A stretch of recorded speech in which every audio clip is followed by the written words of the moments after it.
जे काही हवंय ते झी5 ऍप वर पहा. झी5 ऍप डाउनलोड करा आणि फ्री मध्ये पहा केव्हाही कुठेही. हाय वासू, झोप नाही काही नाही, अशाने आजारी पडशील ना तू.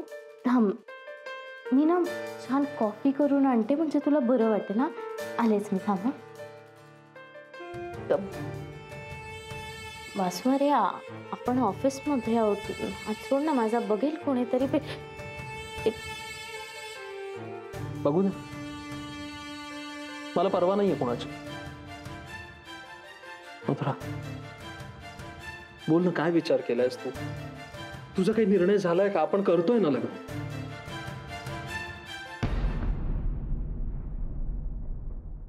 मधुरा म्हणते तसं ते देवाशीष कामत स्वतःहून गायब झाले असतील तर? त्याचाही विचार करते मी, पण तसं जरी झालं असेल तरी कुठे ना कुठे काही ना काहीतरी चूक तर झालीच असेल ना खरात. ती चूकच शोधून काढायची आपल्याला. ती एक चूक म्हणजे आपल्या शोधाचा धागा असेल.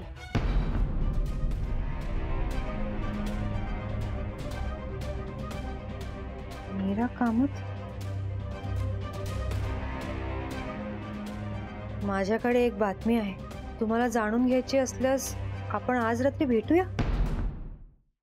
काय अवस्था झाली असेल मीराची? 1.5 तास झाला आता, तशीच उभी असणार तिकडे, सांगतो तुला.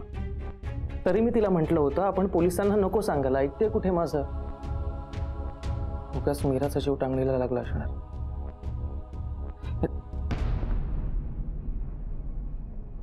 मधुरा, काय झालंय तुला? नक्की कसला राग आलाय? तुला काहीच कसं कळत नाही रे? हा, म्हणजे तुला काय सगळं असं बोलून दाखवावं लागेल का आता? इथे मी तुझी मगापासून वाट बघते, मला तुझी इतकी काळजी आहे, पण तुला त्याचं काहीच नाही ना. तुला फक्त मीरा ताईची काळजी आहे. माणसं किती वाईट असतात ना. घरात चिठ्ठ्या काय टाकतात, घरात घुसून घरातलं सामान अस्ताव्यस्त करतात. आणि हे सगळं कोण आणि का करतंय तेच काही कळत. या सगळ्यामागे नक्कीच कोणीतरी मोठं असणार. पण नक्की कोण असेल या सगळ्यामागे? तू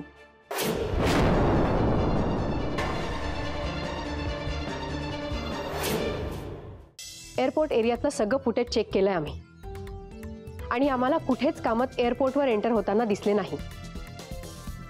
ज्या दिवशी घरात उलथापालथ झाली तेव्हाचही सीसीटीव्ही फुटेज चेक केलं आम्ही, पण घराच्या आजूबाजूला कोणतीही संशयित व्यक्ती आढळली नाही. हा कोणीतरी चांगलाच मास्टर माइंड असला पाहिजे. अहो, सीसीटीव्ही फुटेज मध्ये येत नाही म्हणजे काय? याला सगळंच ठाऊक असलं पाहिजे. मला माहितीये हे सगळं कोण करतंय. कोण करतंय?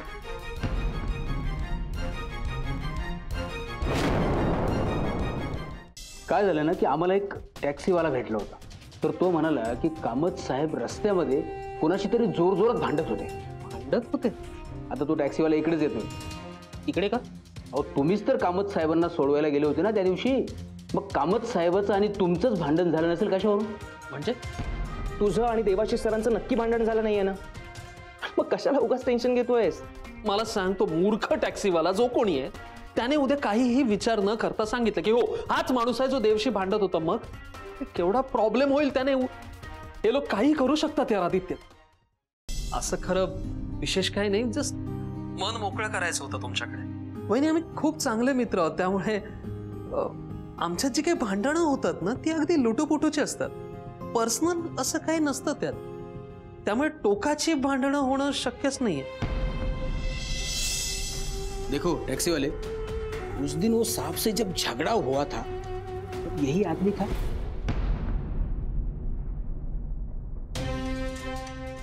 एकदम अच्छे से देखो, नीट याद करो.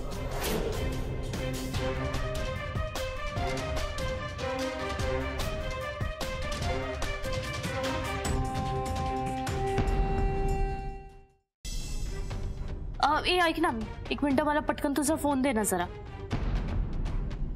का? कशाला हवाय? अरे मला या डॉक्युमेंटचे फोटोज काढून पाठवायचे आहेत, तर ते पटकन मला. मग तुझ्या फोनवरून काढ ना. आदित्य, अरे माझ्या फोनचा कॅमेरा बरा नाहीये, तुझ्या फोनचा कॅमेरा छान आहे, दे ना मला, पटकन फोटोज काढायचे आहेत. बरं आण इकडे, मी काढतो. म्हणजे आता तू मला तुझ्या फोनला हात सुद्धा लावू देत नाहीयेस. एवढं काय लपवतोयस तू तुझ्या फोनमध्ये?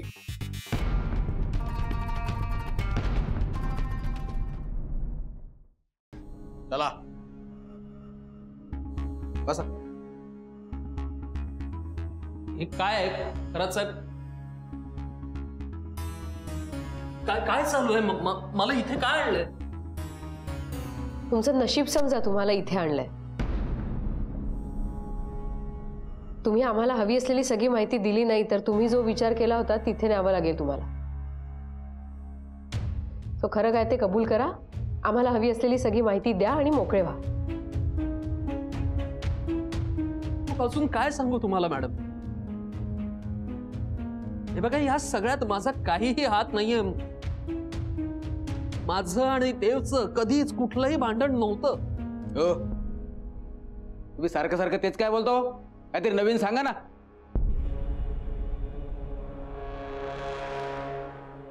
Sorry madam.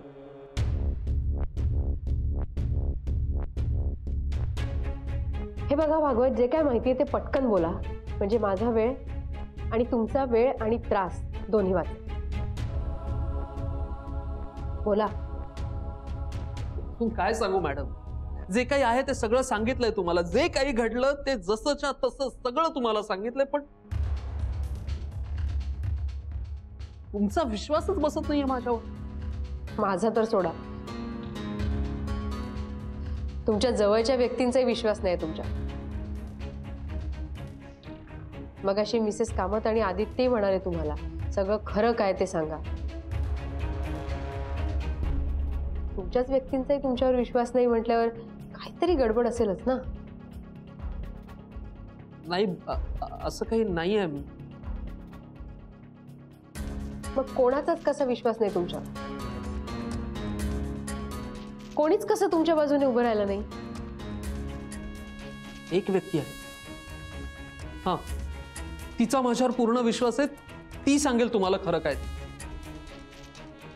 कोण?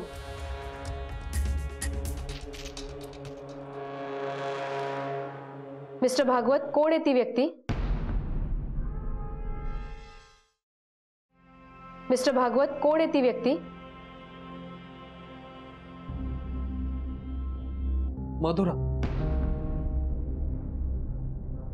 तुम्ही प्लीज मधुराला बोलावून घ्या. ती तुम्हाला सांगेल काय. पण का? त्या त्यांच्या बहिणीच्या बाजूने उभ्या राहतील ना, तुमच्या बाजूने का बोलतील? ते मला नाही माहित, म्हणजे मला नाही सांगता येणार. पण मधुराचा माझ्यावर पूर्णपणे विश्वास आहे. तुम्ही तिला बोलवा प्लीज.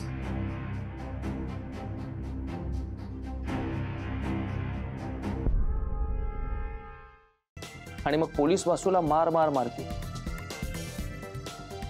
आणि वासू म्हणेल की जोपर्यंत देवाशिष माझ्या आणि मधुराच्या लग्नाला होकार देत नाही तोपर्यंत मी देवाशिषला परत आणणार नाही. कवितेचे तुझं वेड लागले, कवितेचे मग डोहाळे, कविता बनली सणमूर्त, झाली कविता सुख सोहळे. मी पुण्याला गेले आणि इथे नंदिनीने पुन्हा काही घोळ घातला तो जमणार नाही का तुला? नाही आई, म्हणजे मी जाईन, पण नंदिनीचा आरोही 2 दिवस नसणार आहे. म्हणजे फक्त मी आणि तन्मय. तू जा. अगं खरंच माझी काळजी घ्यायला एवढे सगळे जण आहेत. तर नंदिनीच म्हणते मी राहीन व्यवस्थित म्हटल्यावर मला जायला काहीच प्रॉब्लेम नाही. पण काय झालं, त्यांना बरं नाहीये का? अगं काल त्याच्या हाताला कास लागली, डॉक्टर आले होते. तू कशाला त्यांना त्रास देते? त्यांना माहेरी आराम करू दे.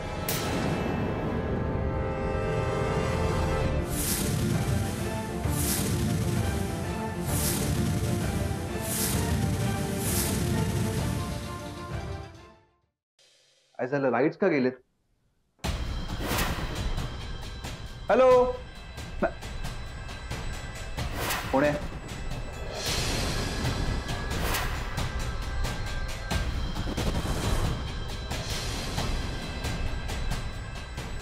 अभि मीनाक्षी